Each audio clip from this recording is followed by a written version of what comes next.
So this is Opex Falcon. While other scanners focus on the speed that they can feed nice, clean, prepped stacks of work, what we've done is looked at the whole process starting with the prep. Really, that's where most of the work is. So instead of imagining me sitting at this, instead of seeing me sit at this scanning workstation, imagine I'm sitting at a prep table and I have a file that I need to scan. So I'd remove my file, and if I was sitting at a prep table, right, I'd open this first file, and I might put a header sheet or something here, and then I would start to prepare documents, and stack up my nice clean stack of paper. And I have to go through every sheet of paper because I don't know where there might be a post-it note covering content that I have to move away from the clear area, or maybe a stapled item or a small item. I typically have to tape this to a full-size sheet of paper. And I would continue to take from this pile and create my nice clean stack of paper that I'd then go and take over to an auto-fed scanner in order to feed there. So now if I did everything exactly the same way as I just did here, but instead of allowing this to stack up, I had this conveyor on, and it took every item as I placed it here and scanned it. At minimum, I'd be prepping and scanning at the prep rate, right? So that means all of the scanning time afterwards is just extra time. Even if you had a 1,000 page per minute scanner, it's 1,000 pages of extra time. Because just by having my table move and placing items down here and having it scan right now, I'm at minimum prepping and scanning at the prep rate. So now we'll look at the scanning workstation and how we can take that and go even further by reducing more prep to a point where we're prepping and scanning faster than you could typically prep the documents. So let's say I have information on the folder I need to capture. Typically you'd have to photocopy this or at least cut it in half in order to run it. And I'm just going to take the contents out, I'll run the folder right through, and then continue to run items right back into that folder and prep while I scan. A small item like this that we talked about having to tape down and having to remove the staple out, I can just drop and continue to scan as I go. A thin item like this, I can just drop and scan. If I have to scan this FedEx or UPS folder here, now this is a double, it has a front and back side, so I'm going to tell the scanner that this is a double feed, and I can actually swipe it in this middle slot here to capture it in color, and we'll talk a little bit about that in a few minutes. Now I spent a long time at a service bureau that were scanning thousands of binders full of information, and they had these little divider tabs in them, and the information on the tab is index data that's very important. So they were actually taking and opening a pair of scissors, pushing this little piece of paper out to tape it to a full-size sheet of paper in order to scan this. And our ability to simply run this right through as it is with the plastic tab was a 5x throughput improvement, that one feature alone. Or maybe there's damaged, wrinkled items. We handle those very well. Or metal tabs in file folders. I can fold those down. I'm going to tell the scanner it's a multi-feed, and I can simply run that right through the scanner. So no cutting or photocopying of any sort like that. So we started by saying that at minimum we could prep and scan at the prep rate. And then we showed how you can take different sized items. We eliminate some taping, some photocopying, and other things that you'd have to do in order to prepare this. Maybe that UPS folder, you might have to cut that down in order to scan that in a typical scanner. And so those are some paper handling and paper size advantages that allow us to prep even faster. And then there are some advantages in the way that we identify document breaks. So you'll notice all of the items here going across, these were all the first document, everything that was in this folder. And as soon as the scanner saw a second folder, we set it up and customized it so that we could use that as a document break, so not having to put in a separator sheet. And it went down to this next line here. Another way that we could identify a document break is we could use a typical separator sheet of some sort, like this, but at least if you do have to use those, we can sort those to a separate bin for reuse to save you on printing cost there. Or I could just take the next item and I can use the swipe sensor and identify a document break, and you'll see that go down to the next line here indicating that it's the start of a new document. So there's several different ways to quickly or easily identify document breaks, and some of them may help you to eliminate a lot of the separator sheets that you're using now. And then there are some image capture and image enhancement advantages. And I'm going to run through this photograph really quick.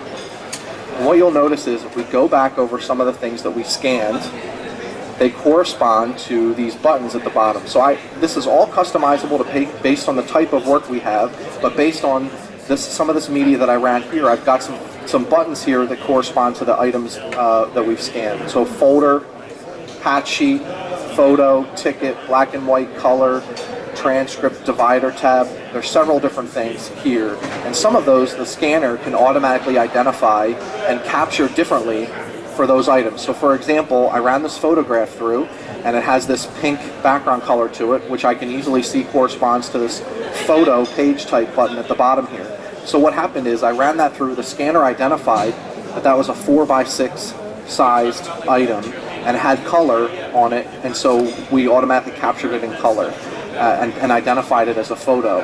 And we actually had a couple of staples in there as well that you can see that we just pulled it off of the next page. So that happened automatically. Where the patch sheet we have set to just capture the front, because I know I don't need the back of a patch sheet. The folder is an interesting one. Whereas I might capture a typical black and white sheet, I'm just capturing a black and white of the front and a black and white of the back. The folder I have customized and set that I want a black and white of the full front, but I want a grayscale of just this label-ish area, because I may have to key some of these items as index fields here, and it's much easier to key off of just the smaller snippet image rather than off of the full. So it enables me to set up different ways of capturing items. Another example is if I had to key this tab information off of this divider tab, much easier to do from an image of just the tab than from an image of the entire sheet here. So different ways to customize how we capture and how we clean up images. Nice color image of this UPS envelope.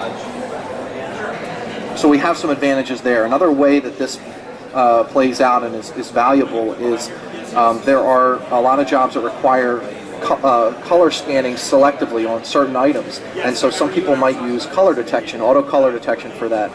But that doesn't work in a lot of situations, because you'd want this in color because of the photographs here at the bottom, but you wouldn't want this in color, this form here on my left. And the color form on my left actually has more color pixels in it than the one on the right. So if you turn on color detection, you'll get both of these in color. Well, we have a fast way of quickly switching back and forth between color or non-color items, and not even just captured in color, but having a specific profile associated with this item. So what I can do is I'm just going to drop this first item that I want in black and white. I'm going to swipe the second one through this middle sensor, and then I'm going to run the third page. And you'll see how fast that was, that I was able to switch from black and white to color and back to black and white with just a quick swipe. And these are all customizable settings in here as well, depending on what the action is that you do most. It's similar to pushing the buttons here beforehand, only you don't have to clear your hand. You don't have to put the item down in order to touch the button on the screen. You can simply keep the paper in your hand and swipe and know what the actions are here, how that will cater the way you capture items to the piece that you're running. So this last one that I just scanned, you'll notice that it has some busy background noise in it. Kind of a dark item, and I was at a service bureau that was scanning a lot of transcripts, and it has a very busy background behind it, and if they want to OCR some of this information, it can be difficult because of that noise. So by simply putting it through this top slot here, we've customized that as a background clear out setting, and you'll notice the difference here versus here, where we just dropped out the background, made it much easier to OCR that item. And then finally, I have a receipt here that it's pretty much totally disappeared. You can't really see the content on there, and this happens all the time. Receipts disappear. And I'm going to touch this faint page type to run it on here. If this was in the middle of a stack, though, if this was taped to a full-size sheet in the middle of a stack on an auto-fed scanner, you'd probably miss this, and someone would have to downstream go find and look and pull that item in order to rescan it. Whereas if I can just deal with it here, it takes 100 times longer downstream to fix an item like this. Now this item, I could not see anything on the paper. It's not the prettiest looking image, but I can at least read it's FedEx, Roseville, California, $30.33.